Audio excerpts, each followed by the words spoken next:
something like that. How do you go if you're Auburn from being a Final Four team? And I know you only had a couple of players coming back, but you paid Todd Pettiford a lot of money to not go to the NBA draft. And this is why I think this thing crumbles, because people are going to go, he should have just gone to the NBA. They're not, they're just the bottom half of the SEC, John. I mean, the only teams that I see that are just dreadfully bad are LSU and South Carolina. And I guess Ole Miss now has got to be in that category.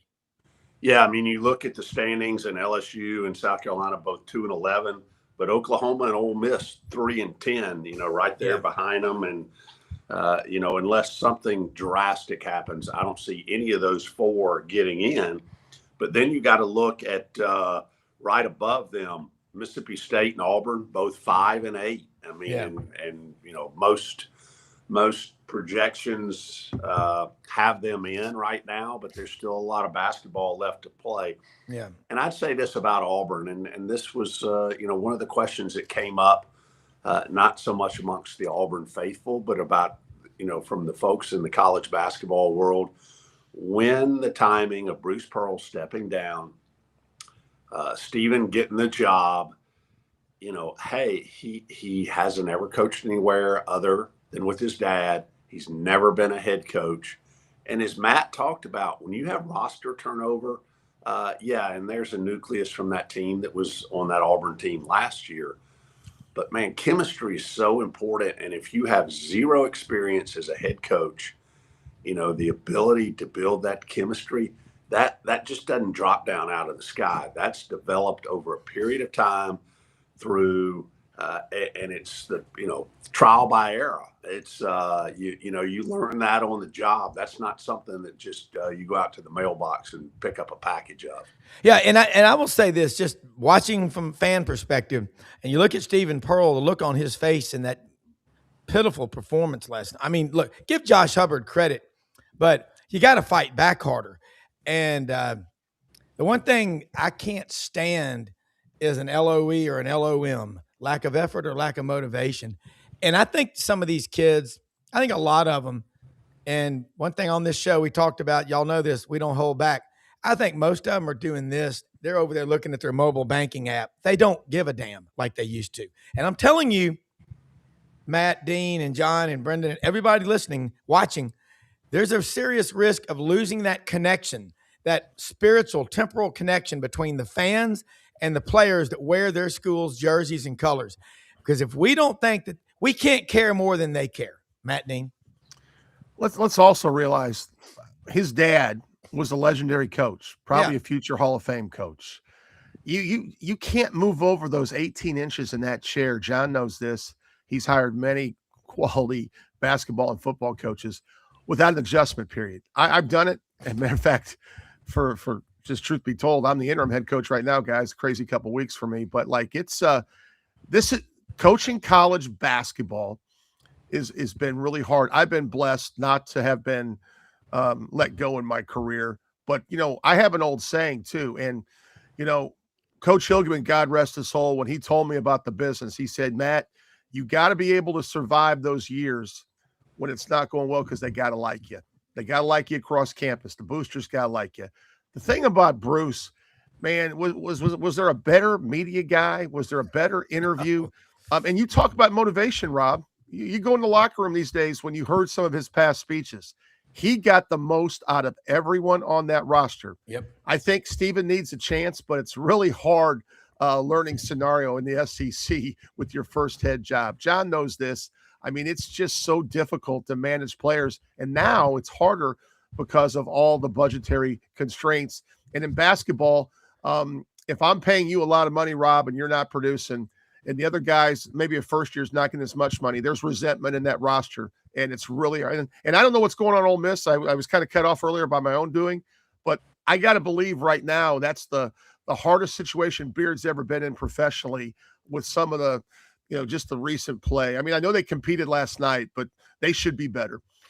John, as an AD, and Matt knows this too, when do you have the conversation with Chris Beard? Hey, look, do you want to be here?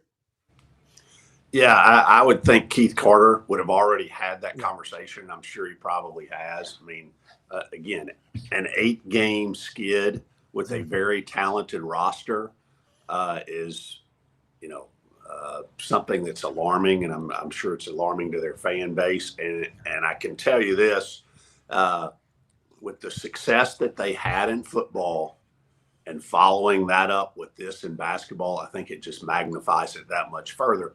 But Rob, you make a great point, and I'll call it the gas factor. Today, when these kids are getting paid large sums of money,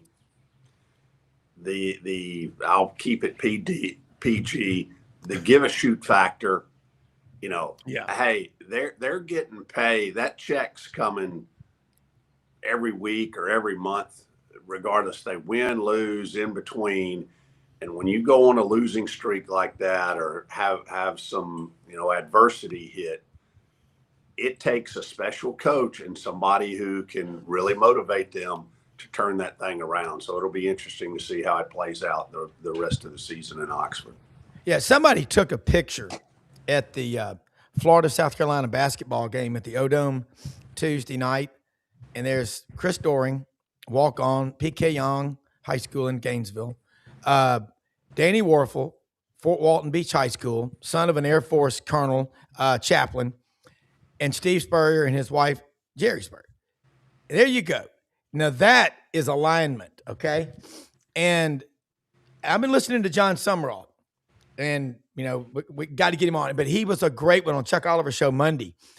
He's everywhere. And Lauren Meadows, Tuesday night, on the Lowdown with Lauren on this channel, he talked to him for 5 minutes during the South Carolina-Florida game with John Summerall and Lauren Meadows one-on-one. I mean, just you talk about a guy that's accessible and gets it. I'm going to throw this out there. These coaches that are reclusive and then they start losing, man, they make themselves easy targets, don't they? Matt? Yeah, I mean, it's, John? I'm sorry. Yeah. I've called it the equity factor. You've got to build off the court or off the field equity, especially as a coach, because you're not going to win every game. And if you're a jackass and you're winning, people forgive that. If you're a jackass and you're losing, that's going to get old real quick on folks. Yeah, absolutely. Matt, you look at these. John Calipari. Let's talk about him at Arkansas. We talked with Dudley Dawson of Inside Arkansas yesterday. John Calipari is a young 67. I don't know whatever. That's young anyway to me. But he seems like he's loving it. He was in a marriage that went too long, and they'd walk down the hall and see each other, and you know what they'd say? Him in Kentucky, they were tired of each other. He is rejuvenated at Arkansas, and seems like he's so happy. What is this, year 2? Yes. Yeah, it's year 2. And last year he goes up and gets a win in Lexington. That was big. What's the ceiling? Give me your top 4 teams in SEC basketball. And then, John, I want you to give me your top 4 after that. I'm curious where you rank them. Well, I think obviously Florida's 1, and there's a wide gap for me. I mean, I think the hardest thing is 2, 3, 4, because the reality is it changes nightly. I'll tell you a team that's sneaky right now, that's playing well at the right time, is Tennessee. I'm not saying they're going to get into the second weekend, but quite frankly, they are, just from my perspective, they're young, they're talented. I think they had 46 points in the paint last night, guys. 46 points in the paint. Now, I still like Arkansas's roster better, John. I think Arkansas has got, first of all, Darius Acuff Jr. is going to probably be one and done to be playing in the league, and he may be a top 5 pick. I don't know all the other young men out there are going to compete for that. But last night, he was just an alpha dog. So right now, I think those are my top 3, but it's a very fluid situation. I mean, you can look last night, Missouri, they beat Vanderbilt 81-80. I know we talked about A&M, and they're kind of having that swoon. John will tell you, second time around in league play, everyone's got plenty of tape. You start figuring out how to play different styles. And that's, John made the point earlier, when you're smaller and people can slow your transition down, And when you're not making shots, let's not forget basketball is a sport of shot making. You can do a lot of things right and lose a basketball game purely because of the fact the ball doesn't go in the basket. But I would say right now, I even think, Kentucky had a nice little run. Now they're 8-5. I'm just telling you, I'm more alarmed with the parity in the middle because to me, Florida is just, Florida's got a chance, guys. They got a chance to get back to the Final Four. A lot of it's going to do with what they end up on the seed line because outside of the conference, there's some really – the Big 12 right now. I watched Iowa State and Houston the other night. Yes. One of the best games. It's just like a boxing fight, but one of the best games I've seen. So you get matched up in a different style. It's everything. Well, I'll tell you what, John Hartwell, you and Matt both being 6'3", 6'7", Brendan 6'4", I miss the late night games like on a Thursday night, the Pac-12 with Bill Walton broadcasting those games. Yes. But I love watching, the schools out on the West Coast, St. Mary's, Gonzaga, those late night games. John Hartwell, let's get your top four in the SEC. Basically, it's Florida and then the other three. Yeah, you're absolutely right. The Gators have kind of moved themselves well ahead of the pack. Again, it doesn't matter what you do in mid-February. It's March that they remember. And so who can get hot then? Alabama, Arkansas, obviously from that game last night, both very talented teams who I think, they get hot at the right time, could make it to Indy, to the Final Four. Yeah. Certainly to weekend too. Vandy's talented. Kentucky, again, something's just a little bit off there. And what you've got to remember, especially in the game of basketball, maybe even more so than football, there's 5 guys on the court. Yeah. There's only one ball. You've got to be able to create that chemistry and continuity that, hey, everybody's pulling for the same goal. It doesn't matter if I get my 20 or Brendan gets his 18 or Matt gets his 30. It's about the end score on the scoreboard, not what's in the box score and what individuals score. And you can see that playing out some now. To follow up on something Matt said, and I say this overarching beyond men's basketball, it's hard not to be impressed with the overall body of work with the Missouri Tigers right now. You look what they've done in football in the last couple of years. You look what they've done in men's basketball. Kind of below the radar screen, but man, they've got some good things going on there with the Tigers, and kudos to them. Well, I think they've put over $400 million into athletics. They put between $250 and $300 million into Faurot Field at the football stadium. I think it's got a new corporate name, but it'll always be Faurot Field with the rocks in the end zone up in Columbia. But Matt, you said something last week that really got through my skull. You said, I knew I had a really good team when my top 5, my starting 5, you love them all, because if you don't coach the 2s and the 3s, they'll never get any better. But you said when they're as happy without the ball as they are with the ball, things are good. Elaborate on that again, because that's stuff that, hey, if you got 5 kids, you better treat them right. Well, to me, that defines winning culture. And every time I watch Florida play, I feel like they have that just as good as anyone in the country.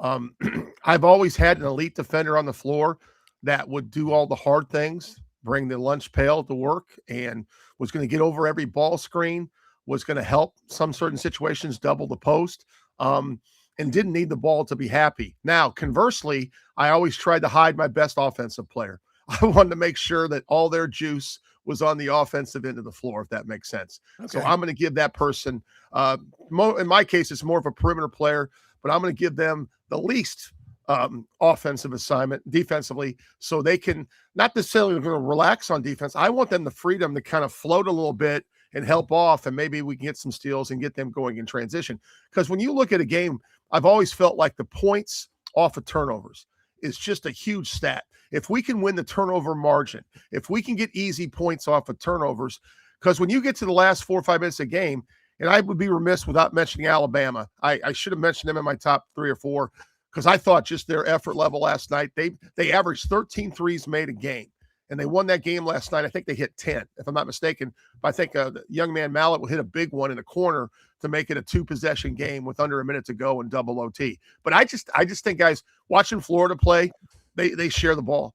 It's really fun. And another team that's done that on a national standpoint has always been Purdue. Matt Painter coached teams usually share the basketball. I know they had the big guy Zach Edney a couple years ago. Is now with the Memphis Grizzlies. But, you look at like Braden Smith, their point guard. That dude's just a baller. I mean, he doesn't care if he gets 28, but he has the ability to do so. And I think that's, to me, sharing the basketball, identifying the person on your team that wants to be that alpha defender, not the offensive person, is really important. Yeah, I like that breakdown. John Hartwell, watching these SEC teams, and we mentioned Missouri, there's a lot being put into their sports programs up there. Eli lost 4 coaches, and Bartu talked about that on the show.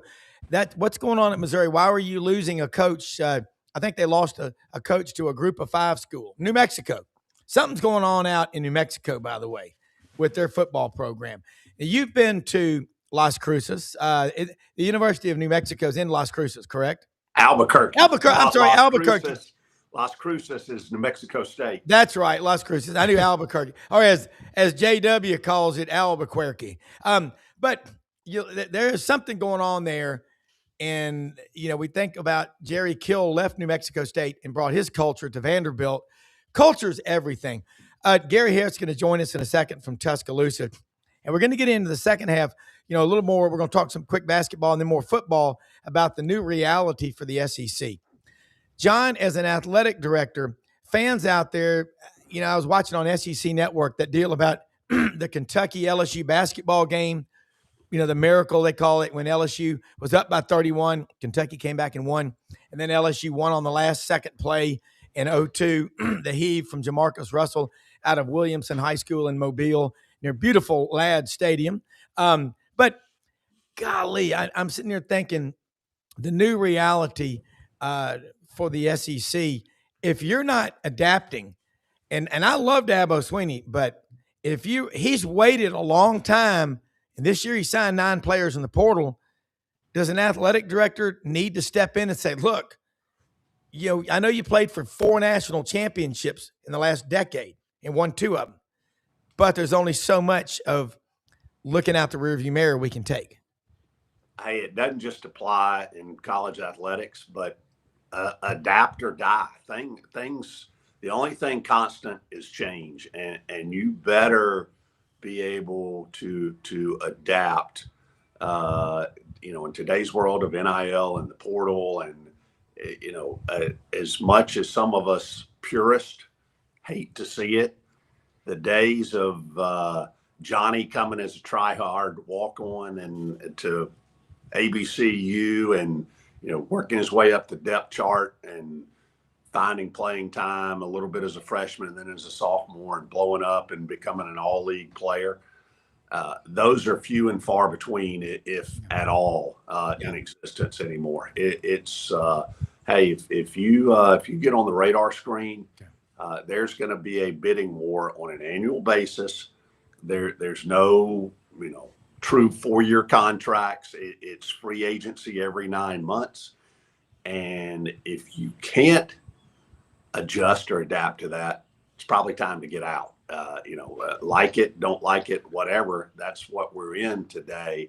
And again, the management of that roster with a GM who understands the financial side of it, looks at the tiers of the players that you have, whether it's football or basketball or softball or baseball, the ability to quickly create a culture. It's not a 2 or 3 year build of a culture. It's a 2 or 3 month build of a culture. All of those things are keys to success in today's world of college athletics, because it's not what it was 5 years ago. And guess what? It's going to be exponentially different 3 years from now, or 3 years into the future from what it is now. Well, what it's getting to be like, Matt, as a college sports fan, it's like being a fan of the Memphis Chicks when they were AA, the Memphis Redbirds at AAA. You pick the farm team. All of a sudden, you're rolling in that league. You're tearing it up. and in August or September, they start pulling your studs up to the bigs, to the major leagues. And that's where we are. If you're a Mississippi State fan, and they don't have the biggest NIL program, what are you hanging your hat on? Are we going to start sinking everything into one of the big three sports? In their case, baseball. And then and what's going to happen to women's basketball? Jason Caldwell, Auburn Undercover, said on the show a couple of weeks ago, with rev sharing at $21.5 million, very likely you're going to see just a return to old habits. The big football schools will put 85% of that money into football, basketball, and the only true basketball school in the SEC is Kentucky. But then again, Florida's won more national championships since Kentucky's. They won one in 96 and 97, and then they won in 2012. But you could say Florida's the other basketball school, but, that's debatable. But your thoughts on what I just said?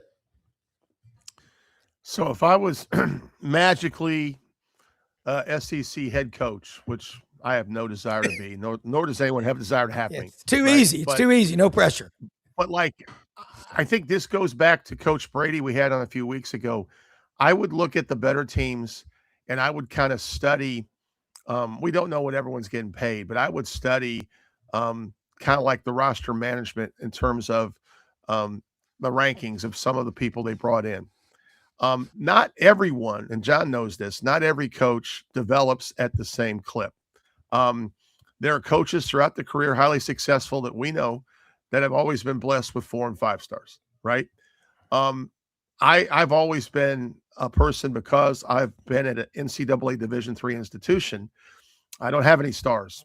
I try to get you a really good financial aid package with a quality education. So I've had to be a developer, right? It's really hard to get bigs at Rhodes College. Sometimes we've played with 4 guards. Yeah. So, I've always been an outside the box type of guy. But if I was a Division I guy right now, let's say as an assistant, I would work with my head coach, like Coach Brady said. I would have someone on the road that was evaluating mid-major talent. Miami of Ohio is 26-0 right now. I'd want to see their roster. I'd want to look at their roster just out of curiosity. I would make sure I'm evaluating the mid-majors for future portal additions. And I still think there's a spot in the bottom of that roster for that 1 or 2 star PWO, preferred walk-on, that we don't have to pay a lot of money for, John, that maybe as a junior or senior, that person's going to stay out of loyalty, could be a player that could help in a rotation. I think there's so many layers of this, guys. You can see some teams like, let's talk about Ole Miss. I bet they're spending some money for that 8-game losing streak, right? Yeah. So it's all about player development. It's all about how you go evaluate your talent. Look at Signetti. That's in the football, the broader scope of all the numbers you have to be successful to have a winning football program.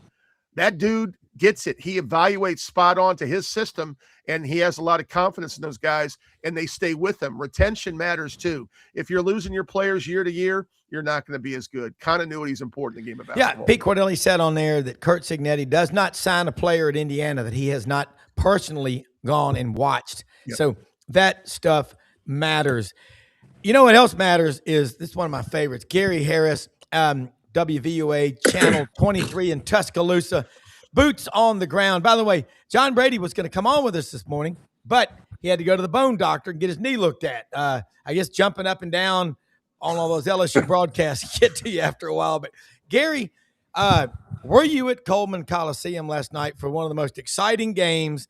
117, 115, double overtime. Hey, whatever it was, Tide wins, and they're in the thick of this, at least for a double bye, aren't they?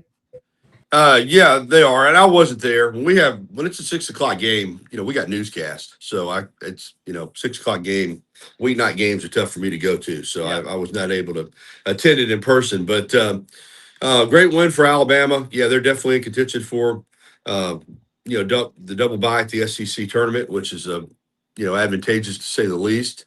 And, technically with 4 losses in the league, they're still, in the hunt theoretically for the SEC regular season championship, although obviously Florida would have to help out a lot there for all these other schools. But last night was an incredible game, an instant classic, whatever you want to call it. And we knew Darius Acuff and LeBaron Philon was going to be a great matchup. And what Acuff did last night was up there with the all-time great performances, I think, in SEC men's basketball history in a single game, particularly for a true freshman.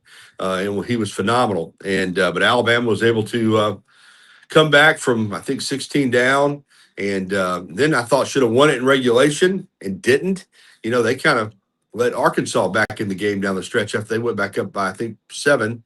And then, double overtime. And then Acuff misses a shot that would have given him 51 points. And then the kid misses the putback dunk to keep us out of a third overtime, although Arkansas was running out of players. Still, unbelievable game. Great win for Alabama. John Hartwell, you watched that. Got the multi-view going. Your thoughts on that? Because it is an instant classic, and it'll be on a lot. John, I think you're muted. Yep, sorry. Yeah. About now, can you hear me? Yeah, you're good. You're good. Okay, sorry about that. Yeah, I mean that game had all of the feel of a second weekend NCAA game, somebody trying to advance to the Final Four, which I do think both of those teams, if they play at that level they did last night, could get there clearly. As we talked earlier, I think Florida is the best team in the SEC.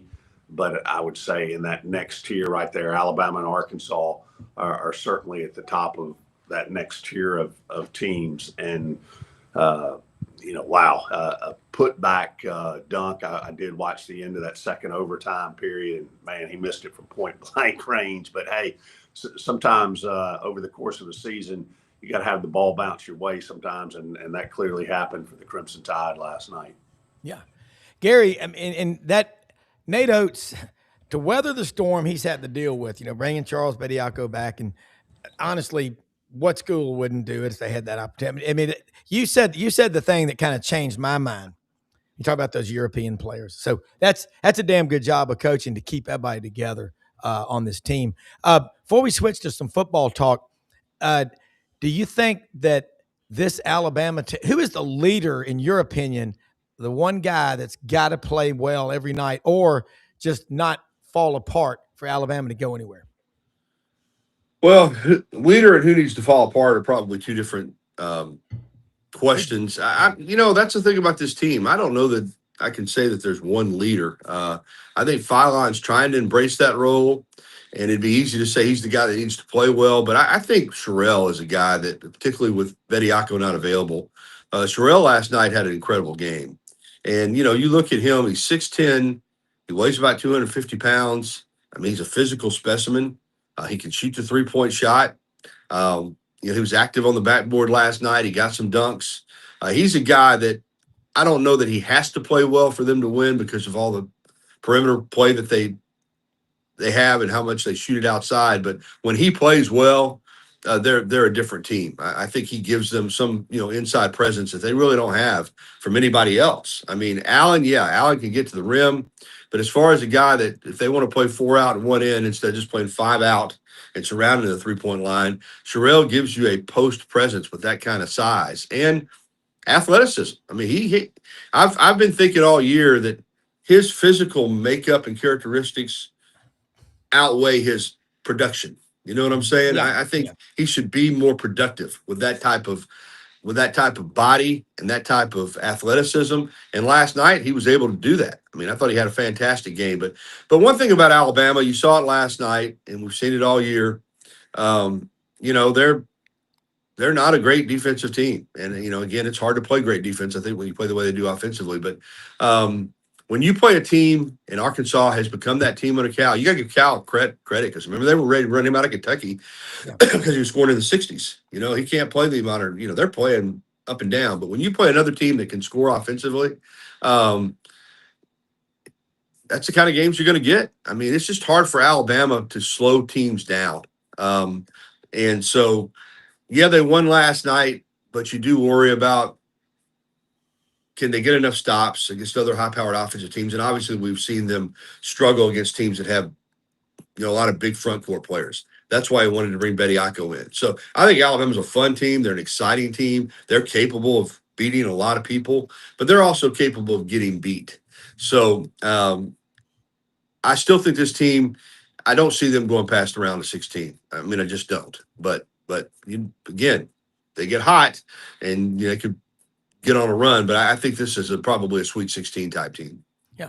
Well, a lot of teams would crawl to Mount Everest to be in the Sweet 16. So yeah, well, they still got to get there. I mean, Yeah, I but know. I kind of think that's their ceiling. Yeah, but I mean that's the standard also that Oates has brought to Alabama basketball. All right, want to ask you this, Gary, and then get John and then Matt's thoughts. I think the new reality in SEC football, we're looking at recruiting classes. You would see Alabama and Georgia 1 and 2, LSU right up there. It's different now. You can have a great high school recruiting class. It's what you've done in the portal. What's the mindset, the temperature? You talk to Alabama fans every day on your show, Tide 100.9, that comes on at 9 a.m. Central right after my show. But what are their expectations? Because, again, you say so many things that resonate. 3 years ago, you said, NIL, Alabama fans are like, man, we're late to the party. We are the tip of the spear in college football. So kind of give us a financial or health checkup on Alabama's fan base of football going ahead. Rob, I think that every fan base wants to believe in their coach, and you're going to have a certain amount of fans that they're going to be with the coach all the way until he's no longer the coach. And you saw that with Hugh Freeze. I mean, there were some Auburn people that stayed with him the entire way, even though you could see that the train was off the tracks. Yeah. That's not the point, obviously, in Tuscaloosa. But I do think there are some fans that they're going to believe in Kalen DeBoer regardless. There are others who have probably made the decision that he's not the right guy.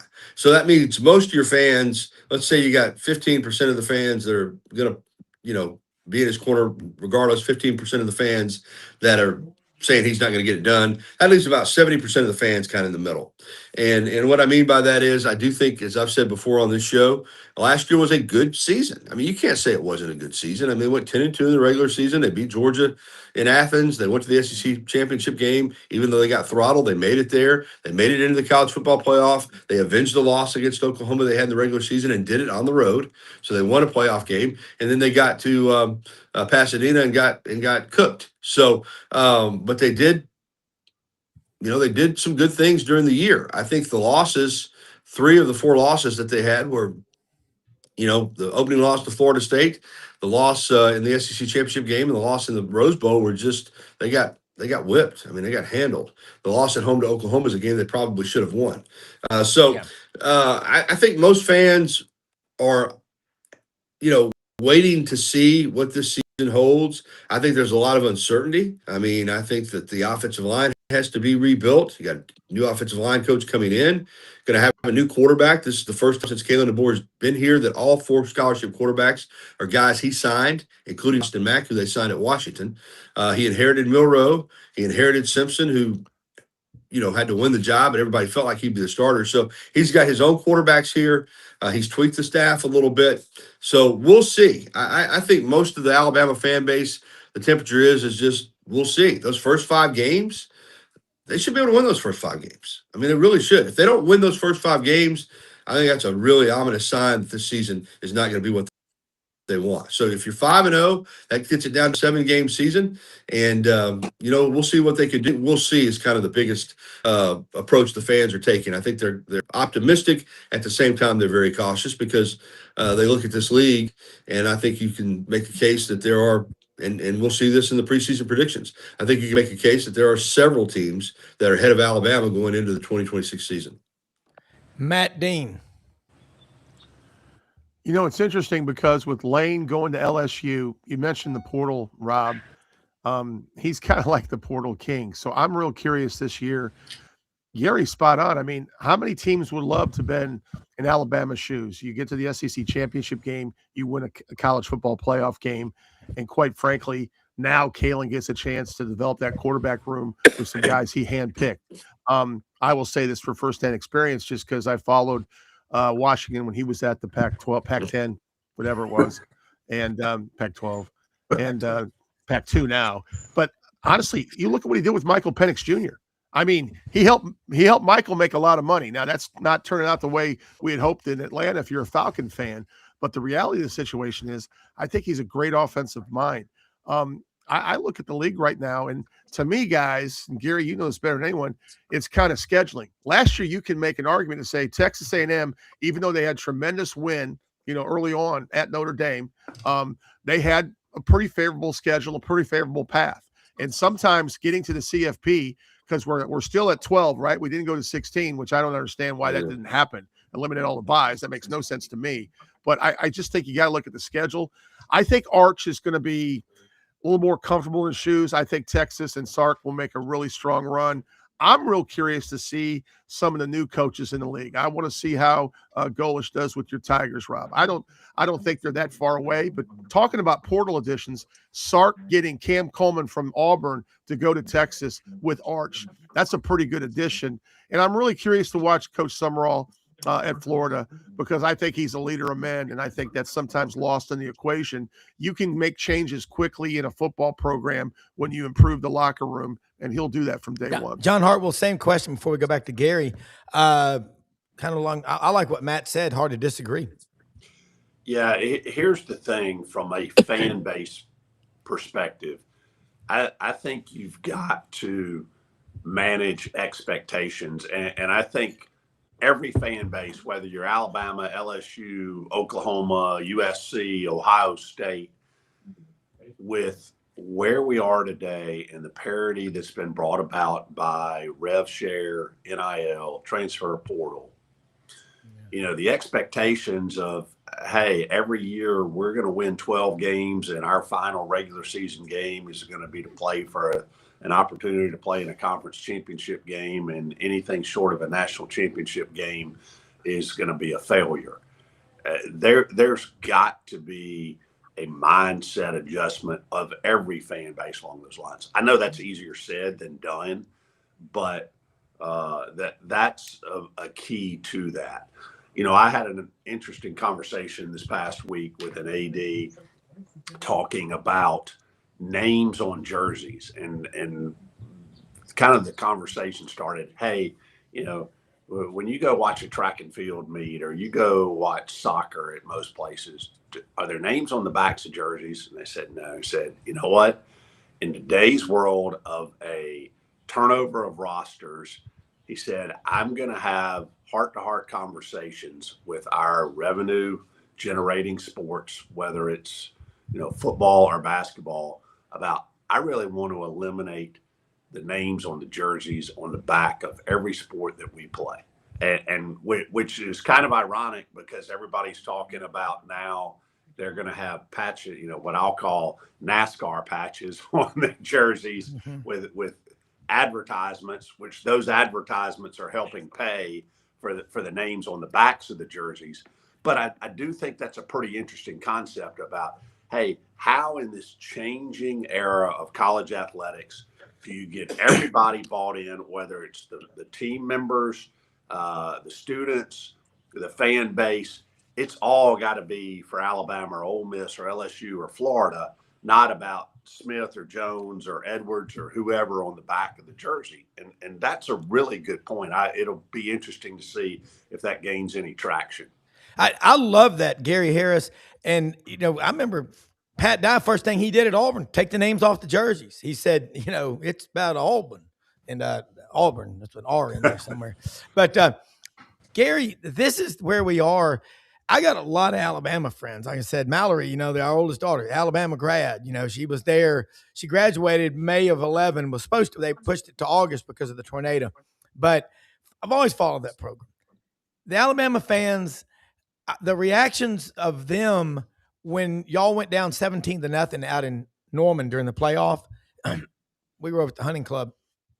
Wow. One of the kids from Huntsville, one of our members, went ballistic. And I said, y'all are going to win this game. He goes, Mr. Brown, you're insane. I said, no, I've only had one beer. But I said, you'll win, because you should have won the game in Tuscaloosa, 23-21 loss.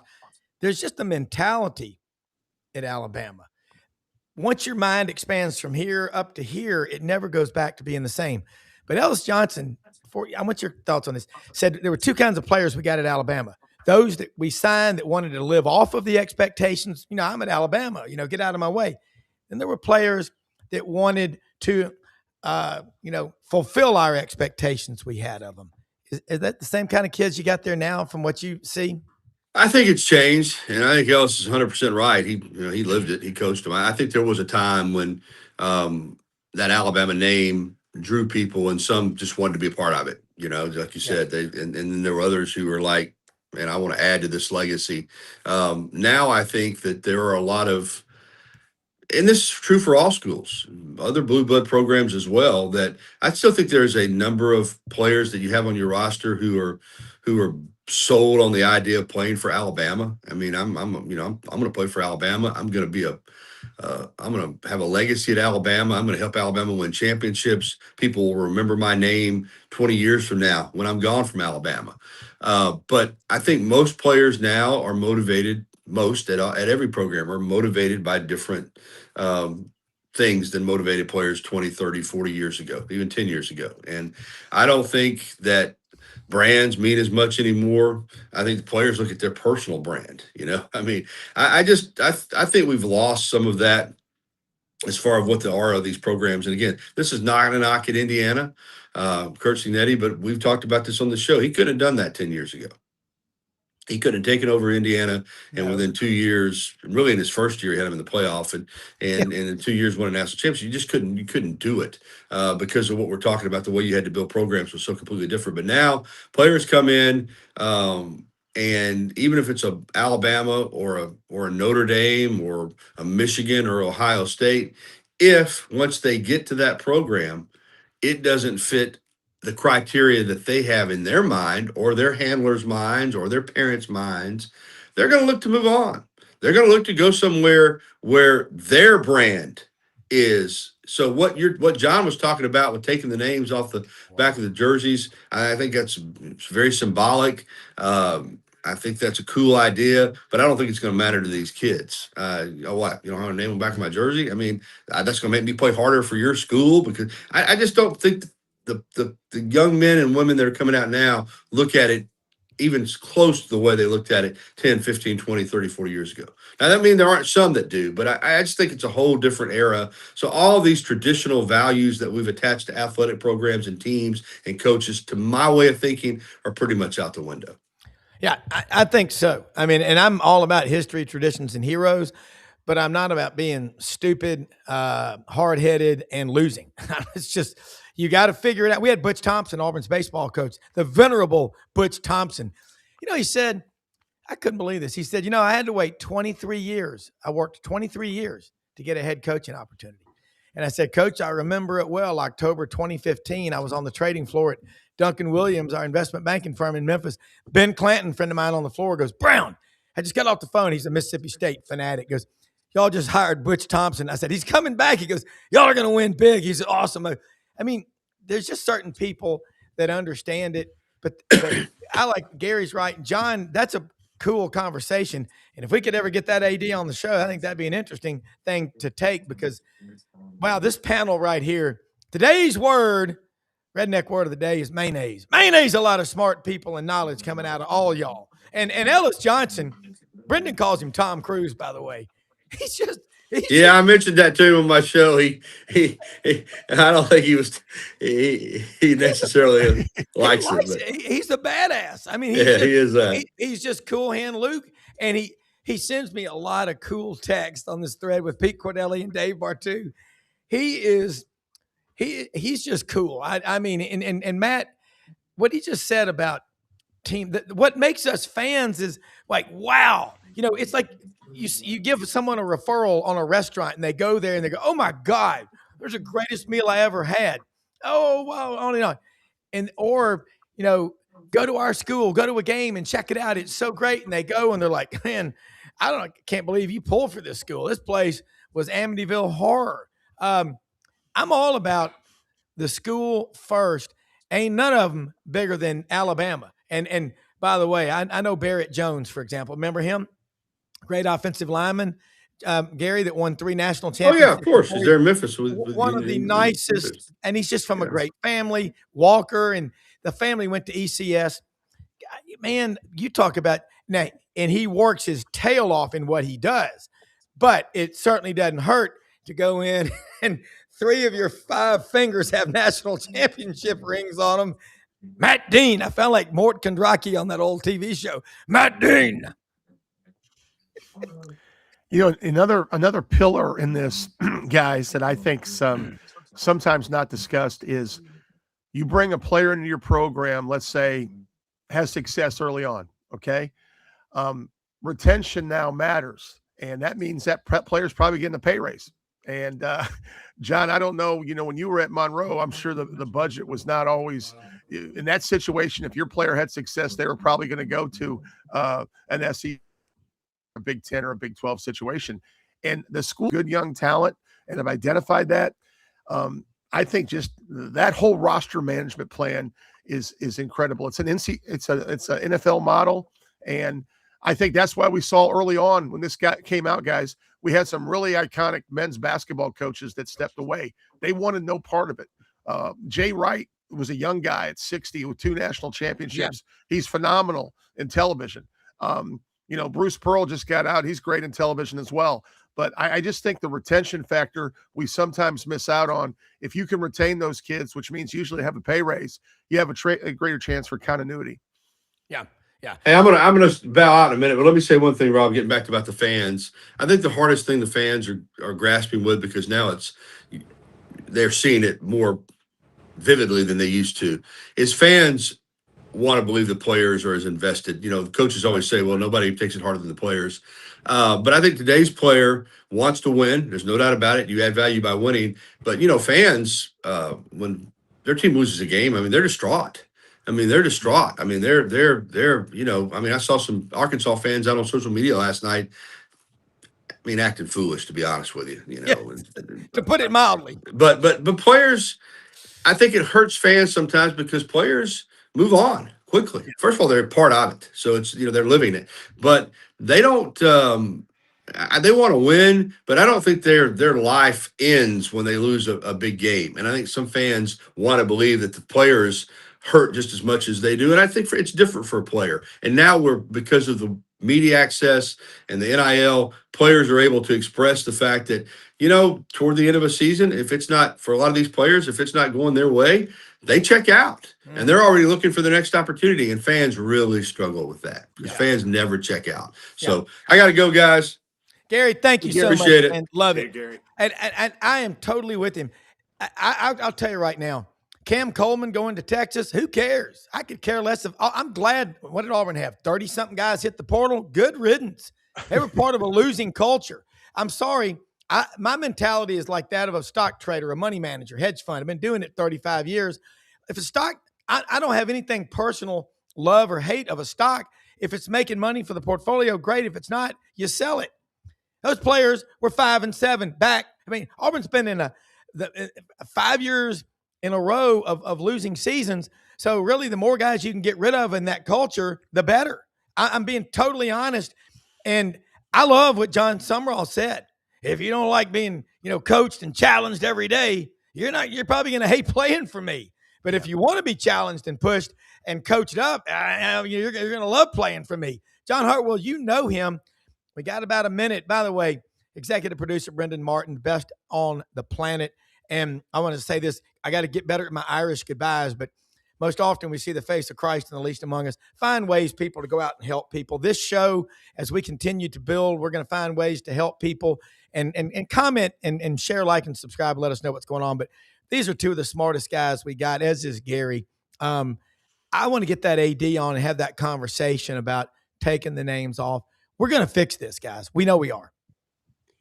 Yeah, great conversation today, and the constant in this, college athletics is going to continue the popularity is going to continue to grow. What it looks like tomorrow is going to be different than it is today, different than it was yesterday, but the popularity continues to grow. Yeah, the great industry, great vehicle for young people, and just enjoy being a part of it and enjoy the time with you guys as well. Yeah, and I'll say you're this. right. Let me just echo. Brendan is the best. He, Yeah. you know, we all have a face for radio, but he somehow makes us look good. Yeah, and also he can figure out all this stuff going on behind the scenes, which it takes a double knot spy to do. No, the popularity is getting better and better. I just, for the fans' sakes and the players' sakes, love your school like the fans do. It'll love you for the rest of your life and generations beyond. Hey, thanks for watching, everybody. Landers Ford, Hewlett Dunn, all of our sponsors. Irish, goodbye. See y'all tomorrow.